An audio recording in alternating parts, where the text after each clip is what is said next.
Hey, everybody. Welcome back to what is this podcast? I don't remember. It's the Experience Podcast with someone else. That someone else is the person who's always on the podcast. It's Daniel. And that someone else is also me. I'm Tanner, and I'm also on this podcast.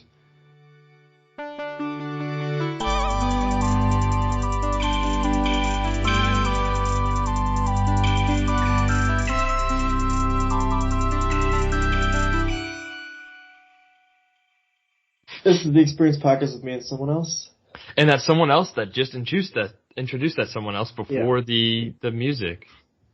So you kind of doubled down on that. It's Tanner and Daniel. It's a special Tanner and Daniel Christmas special. And we've got a lot to talk about right before Christmas. Is this episode releasing right around Christmas? This episode releases 2 days after Christmas. Okay, so I'm gonna assume everyone's had a great Christmas. And I'm talking the past tense. Daniel, how was your Christmas? It was pretty good. I went down to New York City for a couple days. I only have a couple days off because yeah. Are you speaking? Wait. Sorry. Are you speaking as in you've already done this, or you will have done this by the time this episode comes out? By the time this episode comes out, okay. This is a past experience. Okay. Yes. But a future experience for present me. Got it. Thank you. Okay. So you went to New York. I am. So Tanner, you work for a corporation, right? That's correct. How does your holiday work? You know, how do you literally? This is kind of sad. When is New Year's on? I'm only we have a float holiday, so I can either take the Friday or the following Monday after Christmas off. So I'm going to take the Friday, the 23rd off. Well, sorry, I have taken the Friday, the 23rd off. And we also get, and that's all. That's literally the only vacation day I'm going to take for the rest of the year. What about New Year's? I mean, I don't know if we get Monday off the following Monday, because I know January 1st is on the Sunday. I don't know if we get Monday off. Oh, wait, but Saturday is the one everyone parties on, right? New Year's Eve. New Year's Eve is all the parties. So, yeah, that'll be fun. Because I have done something for that as of now, right? No, wait. This episode's coming off on the 27th. New Year's is coming up. New Year's is so I'm really looking for a New Year's. Yeah, it'll be great. But yeah, so I only have the 23rd off, and we're making Christmas cookies. A couple of my friends are coming over, just making Christmas cookies with them. But that's literally my only holiday plans. Wow, so, Tanner, that's a little sad. Yeah. Well, I think, and this is just one of those things where you get older is the best thing about the holidays, right? Because I live with my parents, so Stefan coming home is the wow, yay, that's so great. That's the great part about the holidays is Stefan coming home. My brother, for those, he's been on the show. He's been on the show, yeah. But him coming home is the holiday treat. I'm not going anywhere. He's just coming home.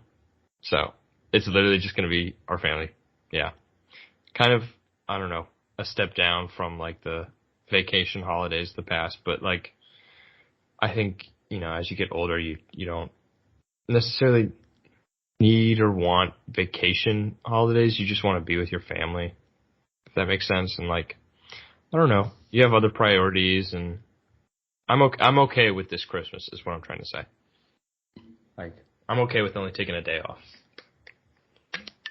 Yeah, I mean, you've done a lot of traveling this calendar year, This has been a lot for you. Well, this calendar year, yeah, but at UPS, I've taken 1 day off so far in the past 4 months. Yeah, I mean, before that, you were traveling. At OneTrust, it was I was going places because they're unlimited vacation. Yeah. So you just never worked?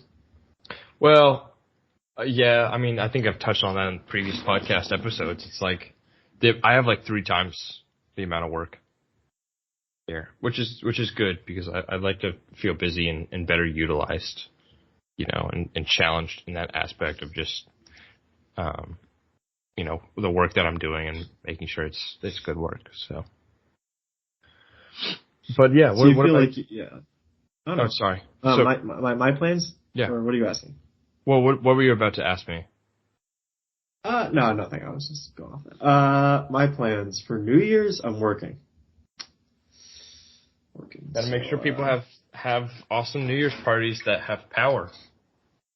That's true. Well, I'm working during the day. I'm working Saturday and Sunday during the day. So, I am getting out of a wedding, which is nice. My cousin's having a wedding, down kind of near. You're getting out of it, or getting out? I don't have to go because. You don't want to go to your cousin's wedding? Let's unpack that. Let's get into that. So this is the third cousin. Let me start.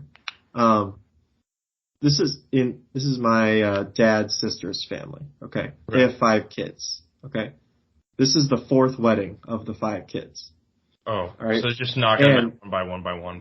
Going off that, 3 of them are triplets. So this is the 3rd triplet to have a wedding within the last 3 years. Okay, so you're tired of going and seeing them for weddings. And all of the weddings have taken place near where they live, which, not to dox them, but, this isn't Twitter, so you can dox anyone, but, it's kind of in the same area in Pennsylvania. I'll just say the state. It's in Pennsylvania. Wow, that narrows it down a lot. That can only be in 2% of the United States. Pennsylvania's a big state. Whatever. Anyway, so, it's been in the same place in, again, the state of Pennsylvania, for the past 3 years, and they're identical triplets. Okay, so they each got married to an identical triplet couple. Yeah. No, but I will say all of their husbands do look. Yeah. You couldn't pick them out of a crowd, is the point. Yeah, that's funny. I honestly couldn't tell you. I couldn't tell you which one was married to which. Anyway, so. Yeah, I mean, it's the same wedding. It's a New Year's Eve wedding, which is, holiday weddings are tough, A lot of people. Yeah, a lot of people have plans. You can't just expect people to, abandon their family during the holidays to go to your wedding where you're starting a new family. It's I got my own family. And here's the thing. I don't really have plans. I just have to work. You might have, work. But it's I don't want to see you, marry, the most blandest man of all time. I got power plants to run. Do you know what I mean? All right, look, I have never met the fiance for this wedding. I'm sure he's a fine person. Okay. They're all fine people, but they're all the same flavor of person. I'm also not super close with my cousins on that side. I mean, I talk to them maybe once a year, once every 2 years. So at these events, right? I say hi and then we're done. The communication is over. So, yeah, I mean, I could try to get out of work, but now I have to find someone who wants to cover my shift on New Year's Eve and New Year's Day, which is not easy to find someone who just wants to work on New Year's Day. Because, I guess kind of the way it works is, especially since it's not even a company holiday, since it's the weekend, right? The company holiday is the Monday, New Year's Day observed. So it's not even extra money for someone who wants to. I mean, it's normal overtime money. It's not even they don't give you more. Oh, it's not holiday overtime. No, it's normal overtime. I mean, it's still good money, but it's not extra incentive to cover overtime. The point is, it would be extremely difficult to find someone to cover that. The people have struggled to find coverage for other days, let alone holidays. So, so I those are my New Year's plans. I'm working. That's it. That's all I got. Back to you, Taylor. No, I mean, it sounds like we've had very boring. Well, what about Christmas? You're going to New York. So Christmas, which has already happened. Yes. Yeah, I'm going to New York City for a couple of days because again, I'm working, I'm working, the 26th, so the week, so when this episode comes out last night and tonight, the week after Christmas, and I'm working the week before, so I really only have the weekend off. Coincidentally, I do have the weekend off, which is when Christmas is, so I'm making it's not really a short trip to New York City, it's about 6 hours. Oh, you're driving? Wait, it's 6 hours? No, it's not. You're lying. I've done it all the time. It's 6 hours. That's like if I stop for gas a couple times and like I'm not, maybe you could do it in like 5.5. Wait, is it that far of a drive? And it depends on where in New York City you're going. I'm going to Queens. Yeah. That's like an extra 45 minutes. What are you doing? I'm going to like, that's where Owen's family lives. Oh, okay. That's nice. So that's a bit extra more time. Like my family's in Staten Island, so that's a little quicker. But even then, it's about a little under 6 hours. I mean, that it's again depending on traffic, right? Because traffic in New York City can be. But once again, this has already happened, and you had a fantastic time. Yeah. Let's say that. At their so, Christmas place. Yeah. I'm doing the old leave Friday morning, get there around early evening, I would say, and then driving back Sunday night. So. Well, that sounds like you had a great time. That's what I did. That's what I'm saying. That's what I did. Yes. And for those of you in the audience that are listening as post-Christmas, tell us about your plans. If you're listening on Anchor.fm, you can leave an audio comment. We love to listen to them. So if you want to leave an audio comment telling us what you did for Christmas, we'd love to hear it. And still, no one has done that. Actually, we've got a lot of audio comments. They've just been addressed to me, and so I've done the liberty of answering them. I love interacting with the fans of the podcast. I love you guys. I love you guys. Did you want to answer some of those right now? I don't have the audio recordings on file right now, but I don't know if you have them. I'm just going to read them out. I do have a couple of questions that people have asked us to just like talk about on the podcast. Yep, sure. Go ahead. Okay, so this one's addressed to you, Daniel. It says, What do people misunderstand about you the most? I'm sure. Thank you. Did you have a name for this listener, or are we just person number one? No, I mean, should I reveal the name? It's a username. It's a username. Yeah. I don't know if they're leaving their real name, so don't worry about it. We don't have to really know the names. Something that people misunderstand me the most. Yeah. I would say I think because I'm so sarcastic all the time when I'm actually serious, it blurs the line of like, is he? It blurs the lines, and sometimes people don't take me seriously when I'm trying to be serious, and that can be a bit of a communication gap in my social life. Can I just say, and can I corroborate that claim? That's very true. I think, I've lived with Daniel. For those of you that don't know, Daniel and I have lived together. We've lived together. We've shared the same space. I know kind of like, what he's saying when he's saying it, but sometimes it is still hard to tell. Like, because that's just how he lives his life. He lives it on sarcasm mode. That's it. Yeah, but it is sometimes hard to tell. So I would honestly, it's a good moment of like self-reflection. And I think it speaks positively to you, Daniel, that you're able to like reflect on that and very accurately like assess your own self. So yeah, it's tough. It's like you don't know how to correct it. It's one of those things that isn't really fixable, at least obviously. It's obviously fixable. Other than completely changing my whole personality and attitude toward life, which would be. Yeah. Well, I really don't want to turn the question on myself because I can't think on the spot. So I'm just going to keep asking the questions that were directed toward you. All right. That's strange. I don't think people wanted that though. If they're leaving the comments. Well, for you. Here's the thing. This podcast has always been about subverting. This podcast has always been about subverting expectations. True. It's called The Experience, and if you spell the experience totally incorrectly, you spell subversion. So, like, that's what The Experience is all about. It's about giving with the people what they don't think they want, but what they need. That's The Experience podcast. If I could sum it up in just a simple phrase. Don't ask me to repeat what I just said, though. Yeah. Okay, so Daniel, what's your favorite childhood memory? Jesus. This one comes like this is like the same. This is the same guy. The same guy. Yeah.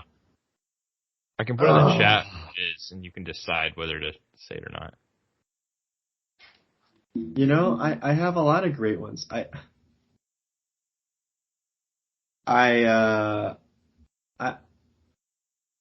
don't know. I don't know if I have a specific thing.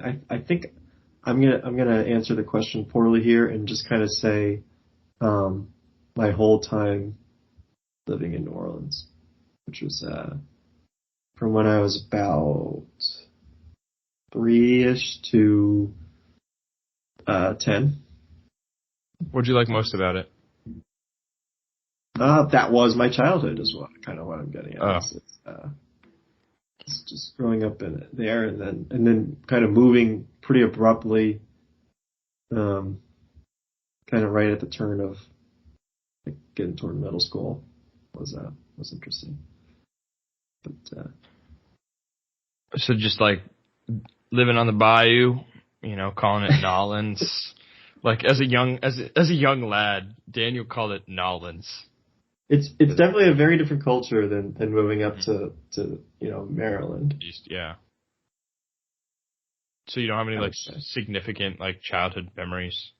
I don't know, like that just stick out, like a time you got beignets with your siblings or something like that. That's like, come on, give me something like, give me a cute like memory that's like, do you know what I mean? That's like New Orleans themed. You can make it up, honestly.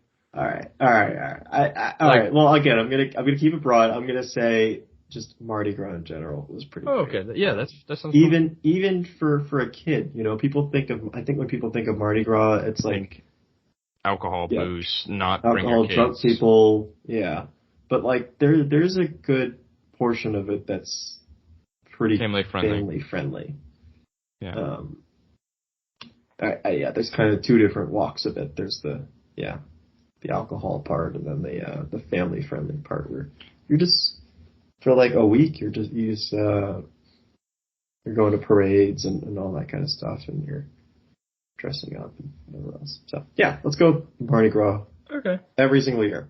I haven't been back to one since. Did you live on Bourbon Street? I didn't live on Bourbon Street. Oh man, that kind of sucks for you. You would have really had a lot of fun, I think. I would have grown up pretty quickly there. Yeah, some might say. I had my first kiss on Bourbon Street. All right. I was about 13. Yeah, and I was a lucky night, lucky guy. It's not that young for a first. It was the summer of 2012, and well, let's just say I'm gonna make up this whole story. So I was the summer of 2012. I was a young lad. I had somehow hijacked a car and driven it all the way to a parking lot, kind of post-Katrina that was abandoned, and just abandoned the car there. And I got out, and I stumbled my way toward downtown Nolans. Wouldn't you know it, as I was starting to get to about the city square, I think it's called Jackson Square, right? Right? What's this? Isn't it named after Andrew Jackson? Am I crazy?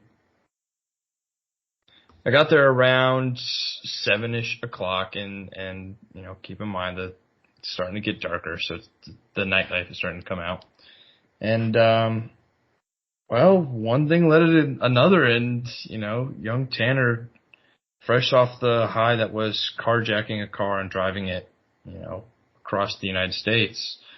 Well, he had a little fun, so you know, and it's a night I'll never forget. It's a time I'll never forget, and I'm grateful of the experience. Do I have regrets? Yeah, but like, who doesn't?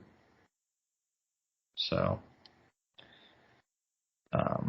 that's what happened. Don't ask me any more questions about what happened in New Orleans or whether it was legal or not. I've said all I need to say. Or whether to repeat it, or anything. Yeah, don't ask me to repeat it either. All right, no follow-up questions. No follow-up questions. But like the last one, and I think you can narrow down who said this, Daniel, if I ask this. Based on the username too. I'll put the username in the chat. Okay, so if you could go back and give your 18-year-old self one piece of advice, what would it be? And I put the username in the chat. I think you can start to figure out like who this is by this point. So I'm not sure what you're trying to get at here. What do you mean? All right. So what was the question? What would you tell your 18-year-old self? Yep. As just one piece of advice for like you're going into college. As a 25-year-old, what would I tell it? Yeah. So go what I tell me backwards down the number. Yeah. Honestly, I'm not sure what I would change. Or what I should have done better. I mean, I'm pretty much perfect, Tanner. I mean, that's the problem here. Let's see. What would I tell? Well, There's just a single piece of advice. And it can be like, contrived, or it can be like overstated. One of those things like that's what I'd say. Be yourself, because it sounds stupid, but it's like, the people that will love you for who you are will love you for who you are. Don't act like any differently. Yeah, but like, do you think 18-year-old me would need that advice? Oh, I didn't think about that part. That's what like an adult would say, being totally ignorant of like, I'm 18, I actually need like advice that I want to listen to. I don't care about being myself. I just want, immediate also, answers. Like, I feel like you're right. I feel like I've never had a problem being myself too. Yeah. Okay. So that one's more directed at 18-year-old Tanner. 18-year-old Tanner maybe needs that. I could see that. I think. Yeah, it was like not a struggle. It would just be like goofy and a little, quirky and whimsical or whatever, and just like being okay with that, and just. And I think you really came into your own. Silly, yeah. I think you figured that out pretty quickly. Yeah. So. But what type of Tanner you wanted to be? Yeah, I wanted to be the good kind of Tanner, the one that 18-year-old Tanner would be proud of. So I'm going to tell him that, so that 18-year-old Tanner becomes 23-year-old Tanner and is proud of that 18-year-old Tanner. Have you watched Dark yet, Daniel? I have not. You know what? Oh my God. You know what? Here's the thing, Tanner. I was sitting around today, and I was like, man, I'm like out of shows right now to watch. There's plenty of shows to watch. I'm working through Letterkenny, which was an Elizabeth recommendation. I couldn't get into that. I don't know. I didn't think it was just like, okay, so they're country bumpkins, and like, it's comedy. But like, I don't know. I didn't find it wasn't my like style of comedy. It's interesting. I've lived among the bumpkins. You know what I mean? Like, I know what comedy is. It's only 6 episodes a season, which I kind of like. I'm just cranking them. I'm only on season 4 right now, but anyway, so I'm working with Letterkenny, but Dark better be up next. You'd like Dark. Well, here's the thing. So I need something. I don't know how much I should say this, but it's good to have something at work to watch, especially now that we're in peak season. And Hulu doesn't really work on the work computers. For some reason, it doesn't get messed up. And I think other people have said they've had issues with Hulu as well at work. But Netflix does work. So maybe that'll be my work show. Wait, so it's dark. You're watching things during peak hours and not during peak hours? So by peak season, we mean like the plant is making the most money. Yep. And it's operating at the biggest capacity or whatever. Well, it's always operating at 100%. Which means that, but like we sell electricity at a higher rate than what we would at other points. So peak for us is the winter and the summer, like a few months in each for I think obvious reasons. And so we don't want to do too much work that would put risk toward the plant shutting down. because then we lose more money. So so you just don't do any projects. Got it. It's more it's a little more hands off. We still do like routine maintenance and stuff like that we need to do, and there's laws and stuff about what we have to do, but we try to be a little more hands off than in non-peak season. So again, right now we're in winter peak. Everyone's running their furnaces and everything. So it's a little more hands off. So there's a lot more downtime. So there is time to at least for my specific job, especially like on a night shift or a weekend when there's definitely not that much work. Like you go in and on a 12-hour shift, you may do like 3 hours of work. So it's like, well, what do you do for the rest of the time? So anyway, I'm looking for a show to watch, and even then, I kind of like having a comedy that I watch and then something more serious. So Dark could be a good foil to my Letterkenny. 100%. Yeah. I believe that 100%. So Tanner, to sum up, I've taken 5 minutes to answer your question, but to sum up, I'll probably start watching that in the next week or so. Like we said, in the past, I've been very busy with Christmas plans, traveling last weekend. So I may not have time this week, but maybe I'll squeeze in one episode or something. Wow, what a door. What? That sounded like a door opener? Yeah, it sounded like a door opener. That's me leaning in my chair. It does squeak. Before. Yeah. Yeah, I do not have a non-squeaky chair. I have just an old one. Chairs are expensive. That's what I tell 18-year-old self. Use this same chair. Don't alter anything about the past, or you will not become me. Please, I need to exist. That's what I'd give him. One piece of advice.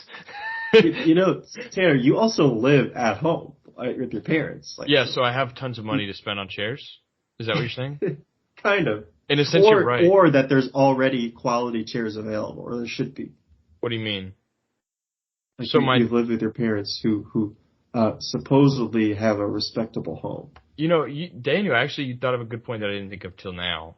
So my dad and my mom both sometimes, my dad always works from home full time now, but literally this week is his last week. So maybe I just move into his office. His last week ever? My dad's retiring. Oh yeah, we're putting him out to pasture. We're gonna shoot him. We're gonna take him out back and shoot him in the head. No, he's retiring. Sorry, Yeah. So I don't know if he's gonna need his office less. I feel like he's gonna be bored and just want to go on Twitter in his office like he usually does. So I don't want to invade the study, the office, that zone. But you're right. I could buy a better chair, but I looked up office chairs. They're expensive. And I have this one. This is one that's 20 years old. I remember it. We had it at our old house. I remember Stefan and I kind of just playing Legos around my dad's feet while I sat in this chair and worked while we were little babies and living at home. This chair has been part of our. I mean, have you seen it? No, never mind. You didn't see it in the when we lived together in an apartment. No, but I've seen it on camera, I think, on episodes. Yeah. It is just a standard old office chair. My back hurts from sitting in it for a while, so I have thought about getting a more comfortable chair that's better for my back because, for one, I had to get leg raisers for the table because the lowest low of the chair would still cut off circulations to my legs from my desk. I could either get a new desk or a new chair. So I got table raisers to raise it up and not cut off circulation, but still I think a new chair is in order, but we'll figure things out is I think the most important part. That's what I tell 18-year-old Tanner is we're still getting there. We're still figuring out what's important for us to be successful, what we need to be and to do to be our best selves. What is our star sign? Tanner, what are you moving out? When's the big move? Okay. So you teased it on the show. I have teased it on the show. Oh, I've teased it. It's a little teaser. It's kind of in the works. So it's kind of contingent on a couple different factors, and those factors are my friends and whether they get like jobs in the area. So it depends on like which friends get the jobs in which area. Like I'm ready. Like I'd sign, next month as if someone else were to like sign. I think in like a certain area. And like also of course it would have to be the convenience of living at home. Like I'm very close to where I have to drive into work today. I'm living at home and saving a lot of money this way. It'd have to be super uber convenient for me to move out. Like I want to, but it's gotta, just knock over the scale slightly. Does that make sense? Like, and you've gotten comfortable. You've done this for so long. It's not like it's been a couple months and you're parents right. It's are about to push you out. It's about to have been I graduated a year ago. Like a year. It's been a while. A year and 2 days ago. So like, since then I've lived at home. I've gotten kind of used to it, and it's nice not having to pay rent. So I guess the trade-off would have to be like satisfied, and the balance scale would have to be shifted. So, but, I mean, you might as well just stick with it, save the money, and get a nicer place. Maybe you can afford a nicer place once you eventually make the venture into the real world. I mean, 2023. I think I'm moving out.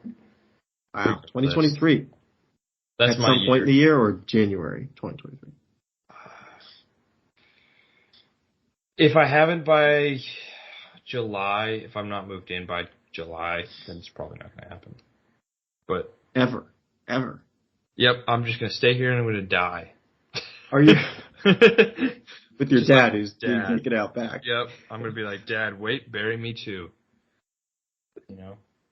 Is there a chance your parents are moving soon? Could you possibly take the house? Is that they thought of? You think I can take this house? Well, maybe they're moving to a retirement place somewhere else or something like that. They're not that old. They're like. What do you mean? I know, but I don't know. I'm just trying to find a way to get you the house for yourself. For this is a very nice. We live in a very nice house. Like it was recently built. Once Stefan went off to college, they moved into this house. And that is recent. Yeah. Yeah. So we've lived here since 2019. So it's like it was built in 2017. So it's very nice and new. It looks very pretty. It's very comfortable. It's got the best part about, I think, living from home, and I think this is the part I've missed the most about, I don't know. So I like to cook a lot, and the appliances we have in here are very top notch. My mom also loves to cook. So the kitchen utensils are all very nice, and I think moving out, you'd have a less than satisfactory stovetop, which would kind of suck. Obviously, that's not a huge negative in the grand scheme of things, but it's one of those things where you shouldn't take it for granted. Do you know what I mean? Have a nice stovetop. Am I crazy? Yeah, I mean, mine is definitely not fantastic. I have one burner that it's like an electric coil. I hate those. I have one burner that tilts to the right and one burner that tilts to the left. So yeah, why do they do that? Is it just over time people ding them and they just something happened. I don't know what it is. Yeah, but I'm I've tried to look at it and fix it, but I don't know. It's not worth it. It's not that big of a tilt. It's just it's just annoying. You could tell the oil will shift around the pan according to toward one side or the other. Yeah, I'm all right. I'll just have to make do with it. It's not egregious, like I said. I mean, but it's definitely enough. It's annoying. It's noticeable and annoying, and I don't have the fancy debates stovetop that you've been touting. Well, here's the thing: is what do you think about cooking on electric versus gas stoves? I don't really have a preference. My parents have a gas stove, and um, uh, yeah, I don't know. I'm not perhaps as well versed as you and your mom are. I just think that gas, it just gets hot faster. Fatter, yeah, What? Fatter, yeah. yeah. You get a I don't know. I fatter. think it's just, it's an, you know, I think this is why I realized I like cooking so much is the more enjoyable it becomes, the more you want to cook, right? Like as soon as like you have dull knives, things take a long time to like heat up or cool down. As soon as cooking starts becoming a burden because of like bad tools, it's not as fun. Do you know what I mean? Like, yeah, have you ever cooked with like, go over to your friend's house and they're like, oh, here's my sharpest knife. And you're like, is this I'm trying to think of an apt metaphor. I can't think of one off the fly. Help me out here. It's like this is my sharpest knife, and it's like a butter knife. You know what I mean? Yeah, You get the point across. Yeah, it sucks. So I think making cooking fun is using the best, tools for the job. I think. Yeah, that reminds me. I should probably sharpen my knives. They're not terrible. They're actually fine. But I know I was cutting my onion the other day, and I'm like, this is getting a little difficult. Like, we're getting there. Yeah, so we're almost at that point. It's one of those things that can just like make or break the cooking experience. Especially if you had like a long day. It's like, okay, well now I just don't want to cook. This is bad. I'm just gonna go to Zaxby's or whatever. You know what I mean? It's like I'm frustrated. I don't want to cook. As soon as you like be like, it's not worth it anymore. I'm getting lazy. Then you start not eating the best food. Just goes downhill from there. That's for sure. Let me ask you, Tanner. What do you do for lunch at work? When you go in? So how often? When I go in, they cater every single time. They cater. They cater. Wow. Yeah, it's very nice. But like, it's not healthy. It's like I had Chick-fil-A 3 days in a row. Oh, they just cater like Chick-fil-A and stuff. Yeah, like they cater and like Jason's Deli and like Panera Bread. Every single day for how many people? Like the whole. Yeah. Maybe 200. Maybe 200 meals get ordered between the two floors. That seems like a lot. How's the company paying for this? Part of the initiative to get people to return to the office. They made this COVID-19 fee that I'm paying for my deliveries for UPS? Is that like wait? Is some inflation fee that it's marked? I'm kidding. No. I think this is this is something I think that the CEO of UPS put aside and was like, working together in person is important. We'll do this. That just seems wild to me. I don't know any other. I'm sure companies do this all the time, but I think it's like more older, old guard kind of companies. Like I think Home Depot is also doing this. I don't know. Like, in terms of like local, companies that are like slightly older, they're like, we value the in-person working experience. Please come back to work. Let's incentivize workers by doing X. So. Yeah. No, I guess that makes sense. Yeah. First off, how often do you go in? Like 3 days a week or something? 3 days a week, yeah. So Tuesday, Wednesday, Thursday. It's not bad. You get Monday and Friday off, so you can like sleep in those days. Off, or are you still working? Sorry. No. Oh, what do you mean? Like, sorry. I meant like I don't have to go in. Sorry. Yeah. The UPS is listening, by the way. Yeah, I hope not. I hope my last name isn't tied to this podcast. It's definitely, that's the title of the episode. So. No, it's not. Please. Sleeps at work. No. Oh, jeez. Well, I'm definitely not getting that Christmas bonus. Ha ha ha ha ha. I saw a lot of companies aren't doing the Christmas bonus this year. Yeah, ours got converted. Converted? Well, I don't know. That might be like speaking on Toronto Matter, so I'll just shut up. My mom got a weird notification. I haven't yet, so. But like. You still get a bonus even though you've been there for like 3 days? Yeah, it's just prorated based on the time you've been there. Yeah. Which makes sense. Because, still the end of your bonus, but, like, it's scaled down by the, proportionally. What, you thought I wouldn't get paid? I'm just asking questions. He's just my asking bonus questions. doesn't come. My bonus doesn't come until like early February.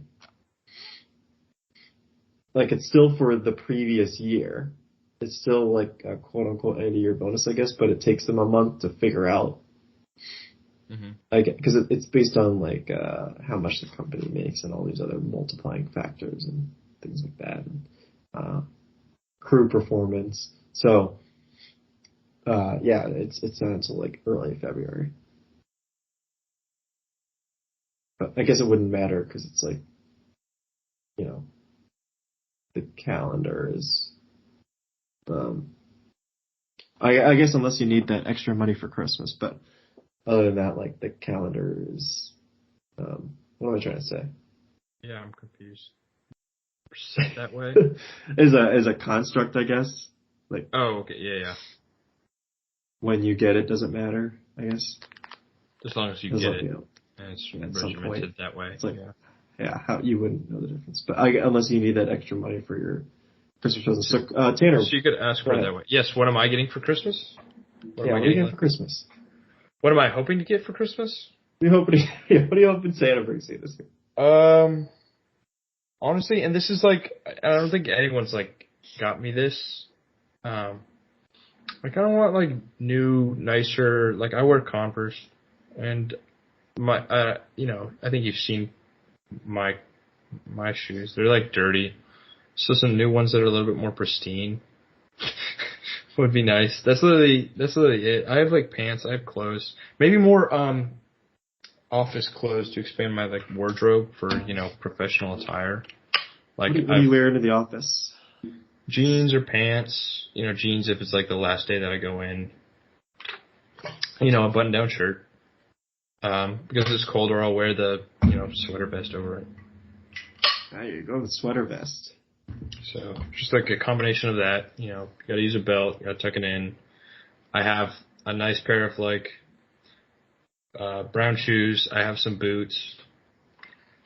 And then I have my red Converse and my dirty white Converse.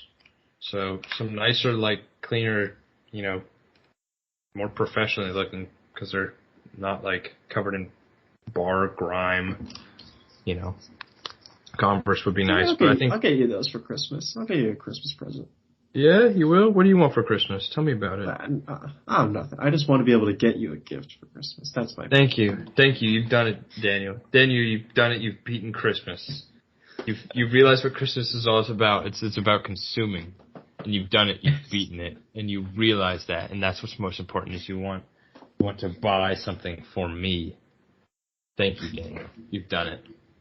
I just want to keep you happy, you do get a pretty large paycheck from this podcast every time, but I do. They want to. Well, as like a little bonus for you. We're talking about bonuses. This is your little bonus as a little Christmas present.